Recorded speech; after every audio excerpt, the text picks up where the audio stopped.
I'm about to unleash about Shedeur Sanders. I just watched what happened to Shedeur Sanders in the Cleveland Browns' third and final preseason game. And I'm outraged, I'm sickened, and I'm saddened. By the way, Shedeur continues to be treated in the National Football League now by those sorry-ass Browns and sorry-ass Kevin Stefanski. The Cleveland Browns are once again mishandling a promising quarterback. Skip Bayless criticized the organization for failing to develop Shedeur Sanders and for misusing his skill set. He argued that the team's decisions are undermining Sanders' progress and turning a major investment into a cautionary example. Bayless pointed to inconsistent usage, questionable play calling, and a lack of clear direction as key issues limiting Sanders. He said the Browns need a defined development plan and stronger support if they expect Sanders to succeed. Skip Bayless delivered a direct, critical assessment this week. After seeing Shedeur Sanders in a Browns uniform, he argued that Cleveland is mishandling the quarterback and undermining his development. Bayless said the team's approach shows poor planning and inadequate support around Sanders. He dismissed excuses about strategy and emphasized the need for better coaching, deployment, and protection. In his view, the Browns are setting themselves up for problems before the season begins unless they establish a clear plan for Sanders. Given the team's recent decisions, his reaction is understandable. Cleveland has a history of inconsistent quarterback development. Shedeur Sanders is a premium prospect, the son of a Hall of Famer, a proven college performer, and a widely recognized figure. The organization should prioritize his reps, protection, and a clear development plan, not place him behind Dillon Gabriel as if he were a secondary option. But I'm going to answer this question by saying Shedeur Sanders, and I'm going to tell you why. I think he's being set up to fail. That's right, I'm going to say it. Okay. Here we are on national television, right? There's been 11 practices, if I remember correctly. He's been starting against he's been playing against the third unit. He's fourth on the depth chart. And then suddenly you throw him into the start line, and he hasn't had any reps for the first team at all. Think about that. So you're just going to throw him to the wolves like that, huh? I mean, you know, if he had first team snaps in practice. Yet here we are. Cleveland has one of the most publicized prospects and is handling him like a depth piece. The broader issue is the franchise's long record of quarterback instability and inconsistent development. That history colors every move they make. When the Browns draft a quarterback, fans don't anticipate a long-term answer. They brace for another reset. Shedeur Sanders should be treated as a priority, not as an afterthought behind Dillon Gabriel. Let's give him a chance. Let's give him a chance with the play calling. You know you have an offensive line that isn't playing that well. So what do? Why not just play the short game so he can get the ball out of his hands very fast to run a competent goddamn offense?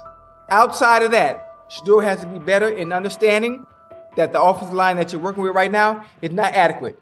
Why not allow the players that are competing for a job, in this instance, Shedeur Sanders, to finish off the 2-minute drill? When Browns fans see another quarterback selected, they brace for another setback. The franchise's recent history, from Johnny Manziel's failed stint to the rocky handling of Baker Mayfield, reflects inconsistent development and short-term decision-making. Against that backdrop, Skip Bayless's reaction to Shedeur Sanders on Cleveland's roster was blunt. He argued the team is already mishandling a premium prospect by treating him as a secondary option instead of a centerpiece for the future. Bayless's position is straightforward. Sanders is not just a name, he brings proven college production, leadership traits, and significant visibility that can strengthen both the offense and the organization's broader profile. Burying him on the depth chart behind Dillon Gabriel signals a lack of a clear development plan and wastes early momentum. Instead, Bayless contends, Cleveland should establish a defined pathway. First-team practice reps, protection and personnel tailored to his strengths, deliberate play calling that accelerates processing, and measured in-game opportunities that build confidence and execution. In his view, the Browns need alignment from the front office to the coaching staff to prioritize Sanders' growth. Continuing to treat him like a depth piece risks repeating the same cycle that has undermined previous quarterbacks. Committing to a coherent plan gives Sanders and the franchise a realistic chance to convert potential into sustained performance.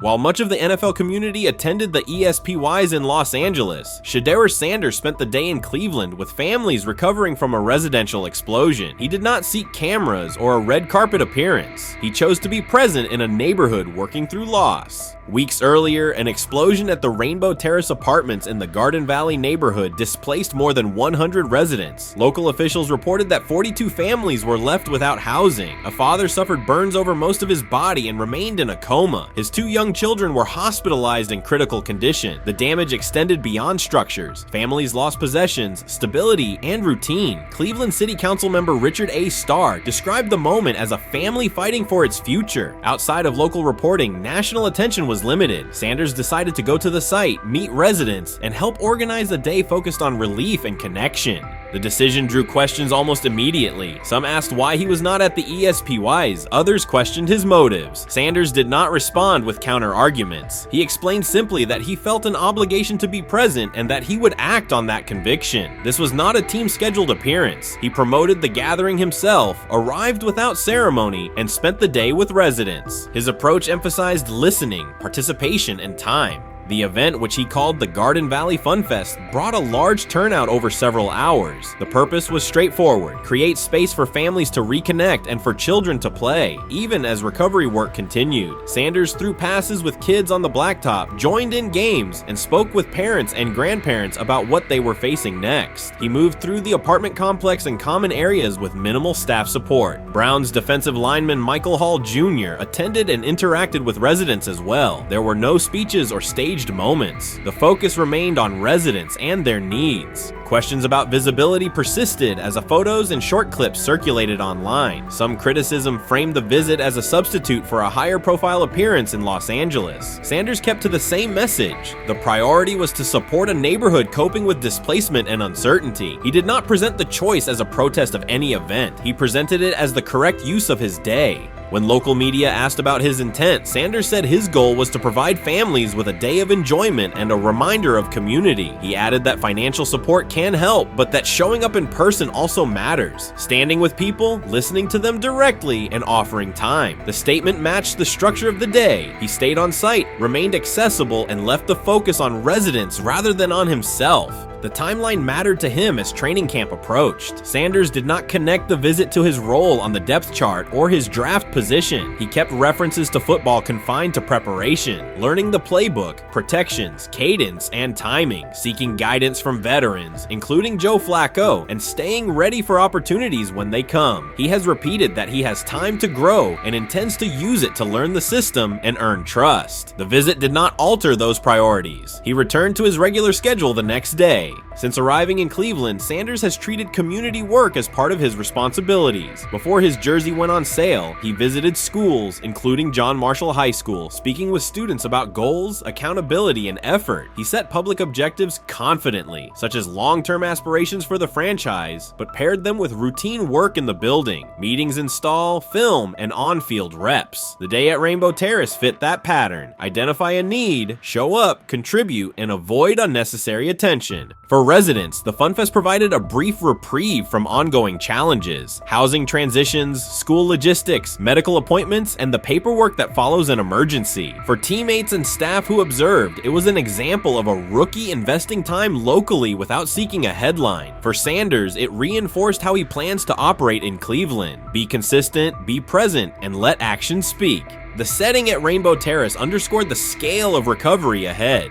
Families described the first weeks after the explosion: nights in temporary housing, efforts to replace clothing and essentials, coordination with agencies and community groups. Sanders moved from group to group, speaking with parents about their immediate needs, greeting elders who came to watch the activities, and encouraging kids who wanted to throw a football, run races, or take a photo. He kept the schedule flexible so residents could arrive and leave as they were able. Community partners and volunteers handled tables for supplies, simple games, and refreshments. event. There were no sponsor banners or organizational pitches. Residents organized as they usually do, checking on neighbors, guiding children, and sharing updates. Sanders' role was clear: participate, make time, and listen. The presence of a recognizable player brought energy, but the purpose remained practical: create a normal afternoon in a place that had not felt normal since the blast. Online reaction covered the full range of opinion. Some posts praised the decision and the event's tone. Others questioned why a rookie would skip a high-visibility awards show.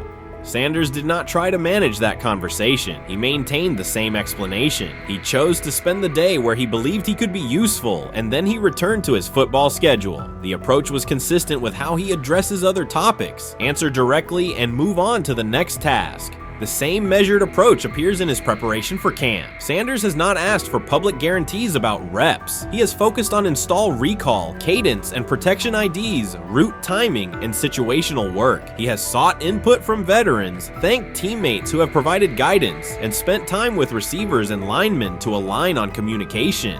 Coaches have emphasized that the quarterback competition is a process, and Sanders has accepted that framework. His emphasis remains on readiness. None of this overshadows the experience and resumes of other players on the roster. It does provide a clearer picture of how Sanders operates as a professional. He separates off-field actions from promotional efforts. He keeps football preparation focused on what he can control. He communicates with teammates across position groups so that timing and expectations are shared. He does not try to steer attention in his favor. He tries to make steady progress. The day in Garden Valley was one example. He arrived without a speech, stayed for hours, and left without an announcement. He did not ask for recognition. He offered time. Residents responded in kind. Kids lined up for catches and races. Parents and grandparents asked about camp and wished him well, and neighbors coordinated rides and schedules around the event. The atmosphere felt like a neighborhood gathering, not a media production. Local leaders who were present or who spoke later emphasized that recovery will take months. Families will continue to navigate housing, healthcare, and daily logistics. Events like the Fun Fest do not resolve those issues, but they help sustain community connections and morale. Sanders' contribution was to create a space for that to happen and to treat the day with the same seriousness he applies to practice, plan, execute, and keep the focus where it belongs. As the preseason approaches, Sanders will continue to compete for opportunities on the field. He has said he will be prepared when called upon, and that he understands the importance of mastering details before focusing on outcomes. The organization will make decisions based on evaluation, and he will accept the results while continuing to improve.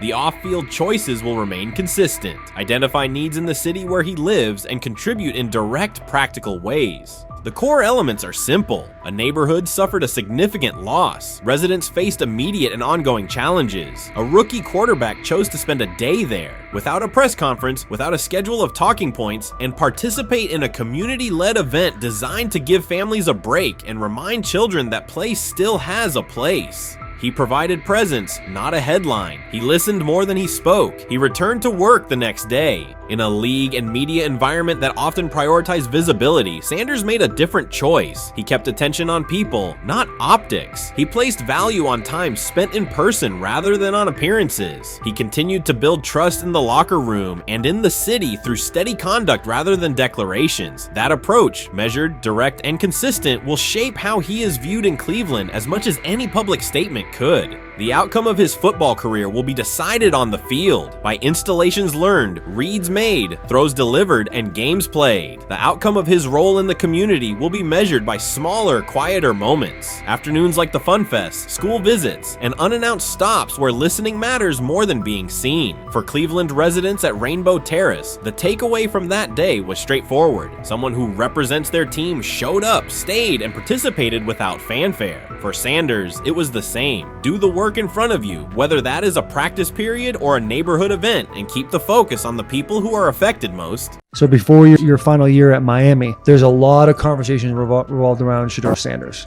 Obviously, I'm assuming you guys have a great relationship. Some of the clips you've seen and stuff like that. What is it like for you to have like this rivalry with Shedeur? I don't have a rivalry with him. That's my boy. So at the end of the day, this whole process, we thought me and him were going to be 1 and 2 the whole time. Whether he's 1, I'm 2, whether I'm 1, he's 2. And so that's just always been, our mindset. It didn't go that way. I thought he was one of the better quarterbacks in the draft as well, even throughout college. A lot of stuff out there on him ain't really, the truth, just because they spin it different ways, like they spin stuff about me different ways. But I mean, when he gets his chance, become a starter, I know he's gonna make the most of it, and I'm ready to get back to work with him. After the season, talk some more stuff to him. Cam Ward directly challenged the uneven standards applied to Shedeur Sanders, calling them inconsistent and unfair. By insisting that performance, not politics, guide evaluation, he shifted the discussion from one player to a league-wide problem. Sanders' treatment now serves as a test of how the NFL supports and evaluates emerging quarterbacks.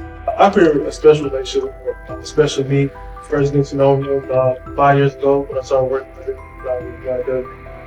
But it did surprise me because he's a good quarterback. It doesn't get a lot of credit that he deserves, especially the plays that he made in Colorado. A lot of quarterbacks in the country are making those plays. And so when he gets this opportunity, I'm pretty sure having soon today that he'll make sure he'll make plays on the field. Cam Ward's public challenge to the treatment of Shedeur Sanders brought the issue into clear view. For months, discussion around Sanders has centered on his profile, major compensation, a prominent Nike deal, and the expectation to stabilize a struggling franchise. Rather than a standard evaluation of a top prospect, he has faced sustained skepticism from analysts, fans, and league voices. Ward's comments underscored that the standards being applied to Sanders diverge from those used with other rookies. By stating it directly, he did more than support another quarterback. He identified a broader problem in how the league responds to young players with significant visibility. The takeaway is direct. Assessments should reflect on-field performance and development, not external narratives. A generational talent. I'm gonna prove him right. I'm gonna prove him right. Don't worry. Oh my God. An article came out today. I'm generational. So I guess it's article versus article. I like that you think that, man. But we all know the truth. What? Trav gonna be first? You generation, I'm legendary. That's cool. We can be different. legendary. Legendary get their ass. We'll start Super doing it Bowl. like 5 minutes. Shedeur Sanders entered the league with more than a playbook. He brought a public brand, a family legacy, and expectations unusual for a first-year quarterback. Before his first regular season throw, he was already positioned at the center of attention. Rather than assess him on that reality and his on-field ability, many voices reduced him to marketing, treating visibility as proof of hype instead of performance. Cam Ward pushed back on that framing. His point was simple: judge Sanders by the same criteria applied to other rookies. With Sanders' resume, production, leadership, and composure, most first-year quarterbacks would be discussed as long-term cornerstones. The evaluation should be consistent, focused on development and results, not perception. This is the process with Shedeur, who I know is a buddy of yours, and how do you think both of you guys will end up doing in the league? I think we'll both end up being one of the best quarterbacks in the league. I just think the work that me and him are willing to put in, the relationship we have to constantly compete each and every day, to better our craft, for ourselves. I just think it's gonna end up paying off for us in the long Do run. you guys kid each other about who's going first and how much that matters to you? Yeah, we play around, we joke around with it. Really don't mean nothing. The draft pick will never mean anything. At the end of the day, you got to show whether you can prove each and every Sunday. You can't just do it 1 year. Disrespect shows up in two patterns. First, Shedeur Sanders is repeatedly framed through his father, Deion Sanders, as if lineage erases his own work. Discussion drifts to pedigree instead of what the film shows. Second, his visibility is treated with suspicion. His audience reach, partnerships, and ability to lift ratings are labeled hype rather than recognized as value. Instead of acknowledging that he drives demand and expands the stage for his team, critics call it an unfair edge. The result is a skewed evaluation. Star power is held against him while on-field production gets pushed aside. The standard should be consistent. Assess the tape and the development, not the last name or the attention it brings. Well, Ward were microfacts. Cam Ward's remarks went beyond defending Shedeur Sanders. They confronted how the league manages star power. The reality is simple. The NFL markets visibility, but resists it when a player doesn't follow the expected script. Rookies are supposed to be quiet, deferential, and grateful for limited leverage. Sanders arrived with leverage, brand reach, major endorsements, and confidence, and that presence was recast as entitlement. Instead of treating those factors as earned advantages, Sanders, much of the commentary used them to diminish him. Ward called out that contradiction. The same influence the league sells to audiences is criticized when a young player exercises it. His point is a standards problem, not a personality dispute. Evaluate Sanders on his preparation, leadership, and results. Don't penalize him for having a platform or for using the leverage that the modern NFL itself helps create. Now it sounds like the Cleveland Browns are going to all but imprison Shedeur Sanders in the football sense of a very talented rookie quarterback who obviously needs reps, needs an opportunity, and who now, barring some miraculous luck, will not get the opportunity to play in a single real game. I'm sure many around the NFL are celebrating as we speak. They are chuckling about this. Many in the NFL wanted to teach Shedeur and his daddy. Cleveland became the center of the conversation. With Shedeur Sanders attached to a major Nike partnership, the expectation was straightforward. He should be given real game reps. The Browns instead leaned on Joe Flacco as the default choice, treating stability as the safer path while sidelining a quarterback with clear cultural and commercial pull.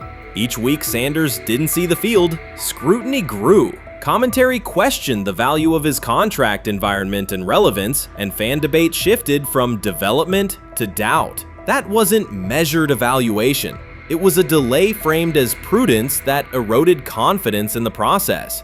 Cam Ward reset the terms of the debate. He pointed to an uneven standard. When veterans or other young players secure significant endorsements, it's considered smart business. When Sanders does it at scale, it's recast as ego or hype. Even the scope of his off-field agreements became ammunition against him rather than evidence of market demand. Ward's position is simple. Use one standard. Assess Sanders on preparation, decision-making, and progression, not on discomfort with his platform. Treat visibility as an asset, not a disqualifier. The issue isn't attitude or branding, it's the consistency of the evaluation. Ward called it directly.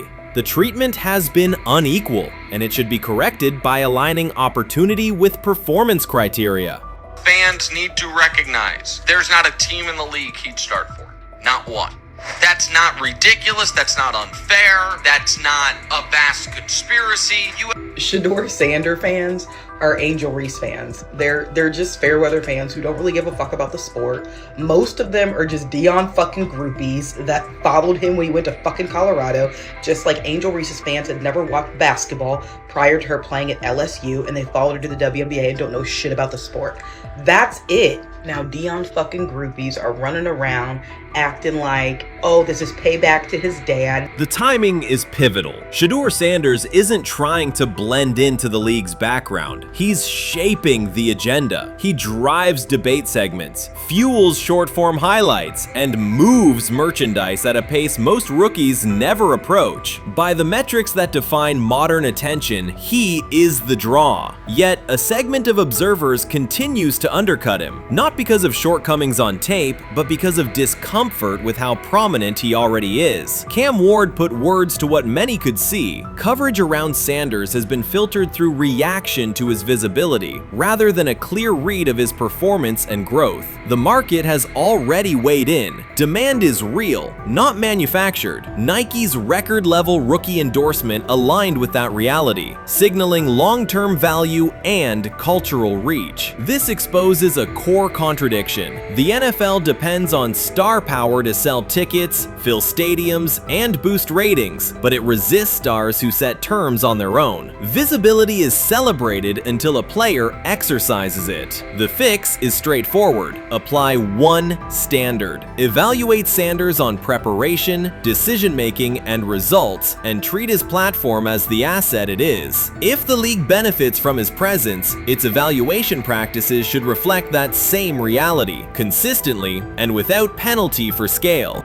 Shedeur Sanders does not depend on league promotion. He established his platform before the NFL and continues to expand it on his own terms. That autonomy challenges the status quo. Cam Ward's support was more than a defense of a teammate. It was a warning that if the league holds to outdated expectations, it risks falling behind the very players who drive audience attention and revenue. Claims that Sanders lacks real popularity ignore measurable facts. A large, active following, consistent merchandise, merchandise demand, and sustained coverage across major outlets. Doubts about his standing as a quarterback overlook his college production and growth indicators. The pattern is familiar. Efforts to minimize him increase his reach. Each skeptical headline widens the spotlight, and each dismissive take creates more engagement. You cannot reduce a player built for visibility by arguing he should be less visible. The practical outcome is the opposite. Scrutiny becomes signal. Sanders is not merely enduring criticism, he is turning it into momentum, converting attention into leverage on and off the field. Urban Meyer's roster history underscores the absurdity. Meyer coached Aaron Hernandez, whose off-field crimes are well documented, along with other players entangled in assaults, academic misconduct, and more. Yet Feinbaum singled out Newton, a national champion, Heisman Trophy winner, and NFL MVP, as the worst. This selective condemnation is not new. When Deion Sanders recently suggested implementing an NIL salary cap to restore competitive balance, Feinbaum dismissed the proposal and called Sanders a hypocrite rather than engage with the substance. The pattern repeats. Feinbaum routinely targets Cam Newton, Deion Sanders, Jameis Winston, Lamar Jackson, outspoken black athletes and coaches, while extending grace to figures such as Nick Saban, Kirby Smart, Dabo Swinney, or Tim Tebow under similar circumstances. Newton is no longer content to remain silent while others distort his story. In response, he laid out an accurate chronology, highlighting facts the commentary networks rarely repeat. One long-standing myth is that Newton was expelled from the University of Florida. He was not. Tim Tebow held the starting job unchallenged, and Meyer had no intention of displacing his star. Like thousands of athletes each year, Newton transferred to find a place where he could play. The move was strategic, not disciplinary. He is with 3-2-2-5-3-17 to transfer it and more back. Meyer was. Critics habitually resurrect the 2008 laptop incident to tarnish Newton's entire career. Newton has acknowledged the mistake, but its relevance is overstated. The incident did not prompt his transfer, nor did it derail his trajectory. After leaving Florida, Newton enrolled at Blinn College, a Texas JUCO powerhouse, and led the Buccaneers to a national championship while posting dominant statistics. That performance earned him the opportunity to transfer to Auburn. At Auburn, Newton produced one of the most extraordinary single seasons in collegiate history. More than 4,000 yards of total offense, 50 combined touchdowns, an SEC title, a national championship, and the Heisman Trophy. Achievement compressed into a single year under intense scrutiny. Even that landmark season is recast by Feinbaum as a cautionary tale. He claims Newton ignored head coach Gene Chizik by diving for a goal line touchdown when told to kneel, jeopardizing the game. In reality, Newton explained that the decision was a collective adjustment made in the huddle after reading the defense, while Auburn still held timeouts. The Tigers maintained control and secured the championship. Portraying that moment as reckless serves to recast Newton's success as selfishness rather than leadership. Feinbaum's approach to Sanders reflects the same dynamic. When Sanders urged a structured NIL ceiling to protect athletes and stabilize rosters, Feinbaum immediately labeled him hypocritical. Yet when Saban or Swinney voice identical concerns, Feinbaum frames them as thoughtful guardians of the sport. The inconsistency reveals that the determining factor is not the argument but the identity of the speaker. Unapologetic black leaders who control their narratives, challenge entrenched hierarchies, and Feinbaum's commentary often functions as a check on that influence. Newton countered Feinbaum's latest attack with a concise statement. "You're lying, Paul. Please stop." Behind those words lay a broader indictment of the media machinery that weaponizes half-truths. By calling Newton the worst player Meyer coached, Feinbaum was seeding doubt among fans, front office evaluators, and future historians. Newton, now an established media presence and entrepreneur, no longer depends on traditional outlets to correct the record.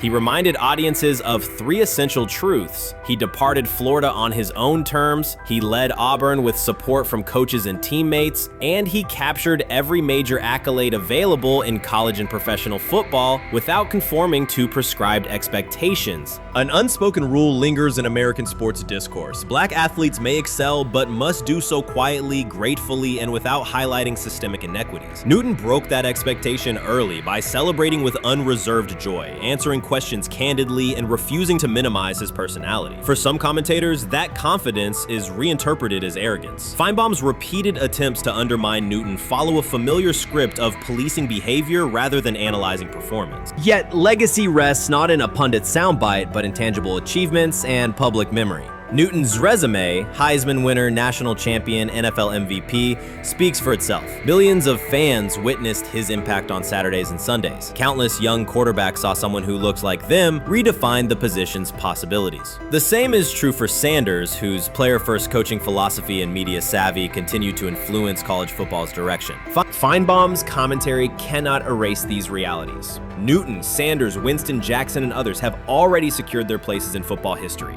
By publicly confronting misinformation, Newton set a precedent for athletes who now possess the platforms and technology to present their stories unfiltered. The microphone no longer belongs exclusively to legacy broadcasters. Newton holds it now, and he intends to keep it. A decisive shift that reduces the gatekeeper's influence and ensures that accomplishments are judged on merit rather than narrative manipulation. Rich Eisen addressed the armchair analysts and online critics head-on. Shedeur Sanders just received his opportunity, and the backlash arrived immediately. Eisen responded with a clear, point-by-point case explaining why the criticism misses the mark. If you thought Shedeur's rise was rapid, Eisen's analysis puts it in proper context. Here's what he laid out on air. Already speaking in Cleveland high schools. Weekend after, flying out immediately to get to work. But his character's terrible, right?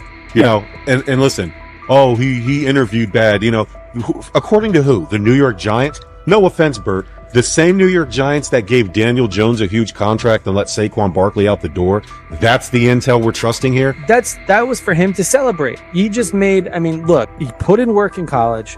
He had the privilege of being coached by his father, which we all would love and choose. Turned around not one, but two programs in college football.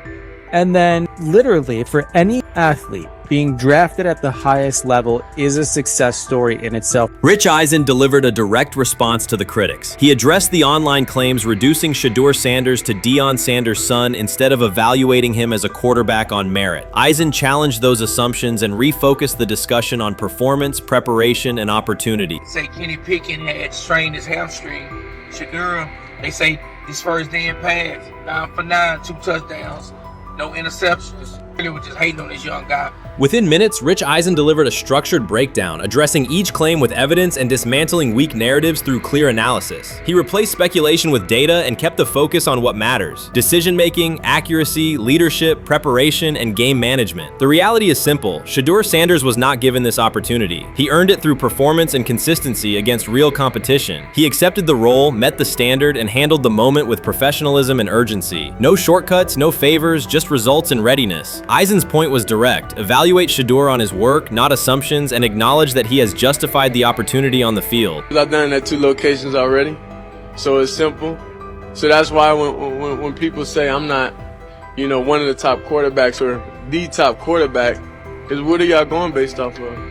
Because I did it year after year after year, and you see the progression. So it's like, obviously it got to be some type of external hate that you have for the family, for the last name, for anything. Because I know I proved myself. While many were still debating whether he was NFL ready, Shedeur Sanders stepped onto the practice field and operated like a clear QB1, setting protections, controlling tempo, and executing the plan. The narrative that he is just flash, media attention, or his father's influence does not hold up against his work in installs, progressions, and situational drills. What he showed was composure, efficiency, and command of the offense. He processed quickly, protected the football, and delivered on-time throws, demonstrating preparation and control. I'm a firm believer. If I wanted Shedeur Sanders at 2, at worst at 33, of course I already think that he's better than other quarterbacks.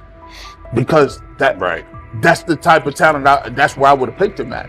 And if he was at 2 or 33, and he still had this same exact skill set, we would be talking about him starting and playing. Right. Well, there'd only be 3 quarterbacks. It'd be 3 quarterbacks, not 4. Yeah. But since he moved to the 5th round, that's cool. They might have to go along with it. But to me, I think if you ask who got the best tools, I'm going with Shedeur Sanders. From the first day of camp, he was not there to get by. He arrived to lead. There was no hesitation in installs, no lapses in fundamentals, just precise timing, clean footwork, and consistent velocity to every level of the field. He managed protections, controlled cadence, and delivered in situational work, showing command rather than learning on the fly. The approach was efficient and disciplined, with attention to detail and progressions and ball placement that reflected preparation, not improvisation. At the same time, Rich Eisen addressed the narrative directly and backed it with evidence. evidence. He laid out clips, context, and performance markers to cut through speculation. Eisen emphasized that Shedeur Sanders did not step into this moment because of publicity. He built toward it through sustained work, resilience, and results. The background, media readiness, high football IQ, and a professional approach was developed over years, not days, and it translated to immediate operational control of the offense. The resistance came from familiar places. Some in the traditional guard still framed mobile quarterbacks as limited and expected the nepotism label to define him. That view did not hold up against what was on the field. Composure under pressure, secure decision-making, accurate throws into tight windows, and consistent execution in red zone and 2-minute sequences. Eisen's point was clear. Evaluate Shedeur Sanders on performance and readiness. The evidence shows he earned the opportunity and is meeting the standard with accountability and consistency. Yeah, teams didn't draft him because they didn't think he was first-round talent. And the quote we played and that's on the screen, I think is flatly wrong. We all know this shouldn't have happened. Yes, it should have. It should have happened because this wasn't. Now, again, teams can be wrong. The league as a whole can be wrong. Hell, the Baltimore Ravens drafted a 25-year-old tight end before they drafted Lamar Jackson in the same draft. The die is not cast on who Shedeur Sanders. He stated it plainly. This is not a celebrity appearance. This is a quarterback with pocket presence, leadership, and decision-making that stands on its own. You either show it or you settle into a backup role. Shedeur Sanders is not auditioning. He is establishing himself as the starter. When the opportunity arrived, whether through injury, trade, or depth chart changes, Shedeur was prepared and delivered. He did not hesitate. He executed the offense and finished drives. As others tried to catch up to what they were seeing, Rich Eisen reinforced the same message he has been repeating. Evaluate the work. Camp reports have been consistently positive, but the important shift is how the performance is being received. Casual attendees who came to observe left talking about Shedeur's command and poise. Detailed observers focused on his pre-snap reads, protection checks, and audibles, highlighting the mechanics, timing, and ball placement that support efficient, controlled play. You first, when you take a look at both of these QBs, who had the most impressive start so far in the preseason? Well, to me, it was Shedeur. I didn't see any interceptions when he was out there. You see anything like that? I mean, don't get me wrong. I don't think Dillon Gabriel did a bad job. I was impressed with the brother, but I'm going to go with Shedeur. You know, the pressure was on him. The spotlight was on him. Stephen A. Smith didn't just call out Dillon Gabriel. He held him accountable and made him rethink his comments. The moment Dillon Gabriel spoke and went after Shedeur Sanders, it wasn't a minor slip. He crossed the line and stepped directly into Stephen A. Smith's wheelhouse. And Smith answered with a clear, direct response that left no room for misinterpretation. The comparisons were emanating from the media more so than anybody else. And that's what I think, that's exactly who I think he was directing his comments towards.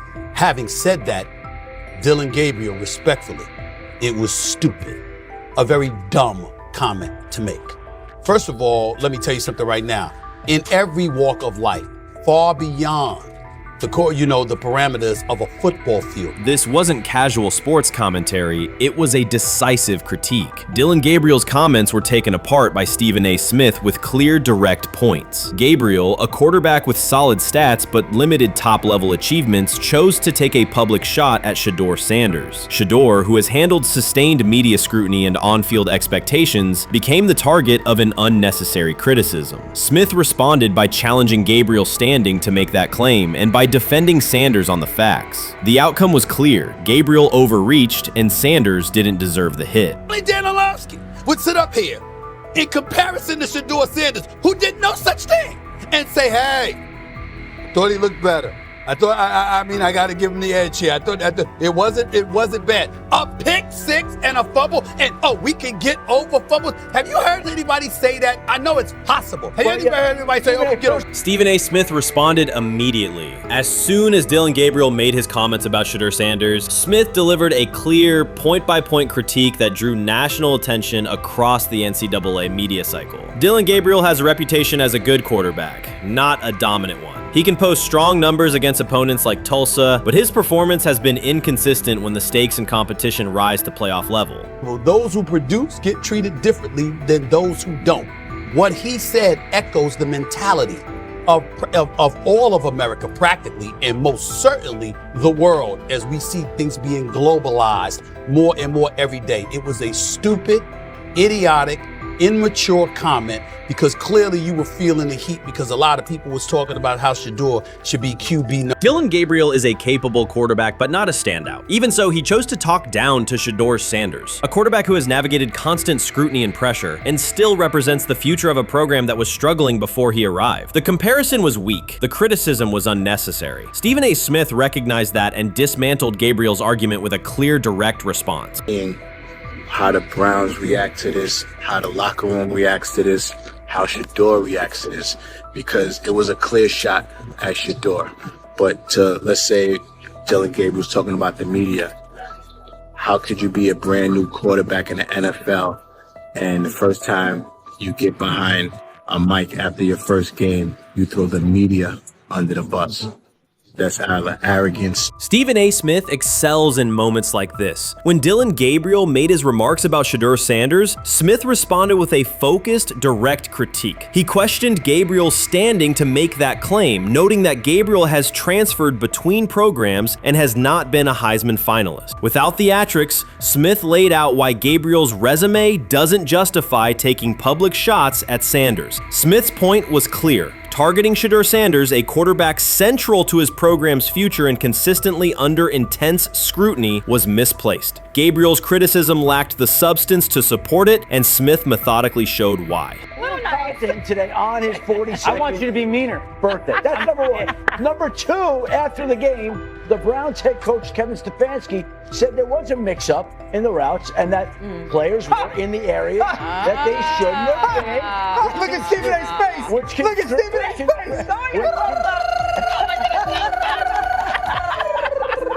Look at his face.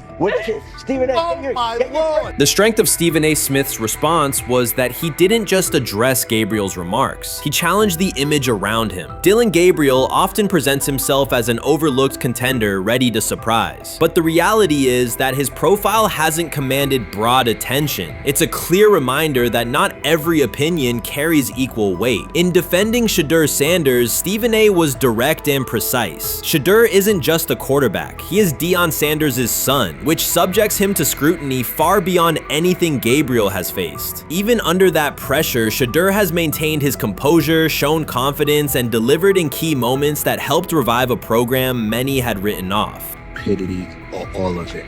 I thought it was a clear shot at Shedeur due to the fact that his Oregon coach threw a shot at Coach Prime and Shedeur during their meeting at Colorado last year. But you know what? The cream rises to the top. Let's see what happens this week. I see a lot of the media talking about they think it was about the media and not about Shedeur. And I think that's a chess move. For Dillon Gabriel to take shots at Shedeur Sanders was a miscalculation. Stephen A. Smith made the mismatch clear. Gabriel's attempt to shame Sanders was unnecessary and counterproductive. You don't target Deion Sanders' son when Deion has turned Colorado into primetime television. It underscored that Dillon Gabriel has often played with a chip on his shoulder because the spotlight hasn't followed him. He has been around long enough to compile numbers but not to earn broad respect. That's why going after Shedeur was misguided. Sanders, despite ups and downs, drives headlines. Gabriel's most notable headlines have been his transfers. Stephen A. Smith pressed that point without hesitation, challenging Gabriel's standing and leaving his argument looking like a forced throw that turns into a pick six.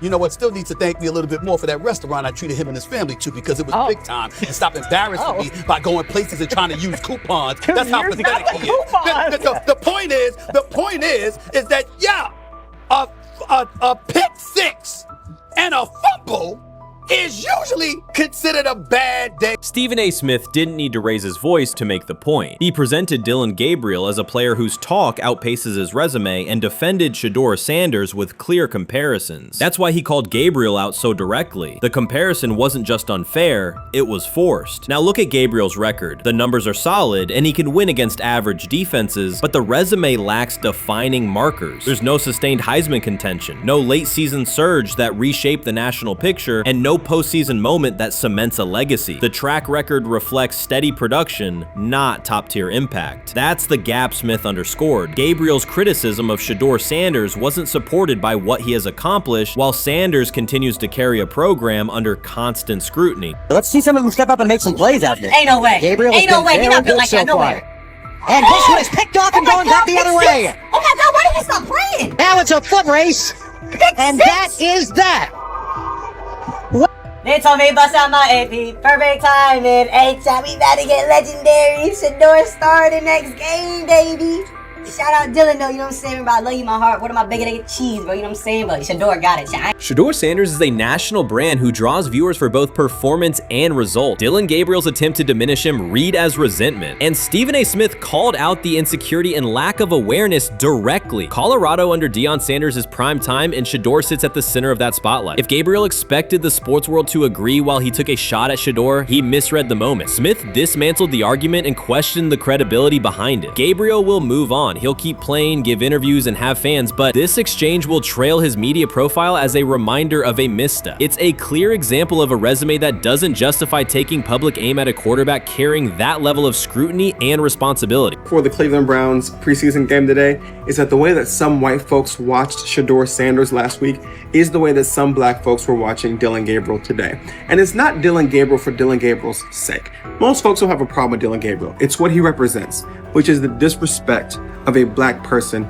for no other apparent reason than they are a confident black person. Dillon Gabriel thought he was aiming up. Instead, he was placed back among quarterbacks who are good but not great. Stephen A. Smith made the central point. Dillon Gabriel doesn't shape the conversation. Sports are about narrative as much as numbers, and Gabriel's story doesn't move the culture, while Shedeur Sanders does. Smith highlighted that contrast clearly. By the end, Gabriel's credibility had taken a measurable hit. The critique was decisive and sent a broader message to any player considering public shots at Shedeur Sanders. If you step into that debate, you will be held to a higher standard and your resume will be tested. Dillon Gabriel learned that the hard way.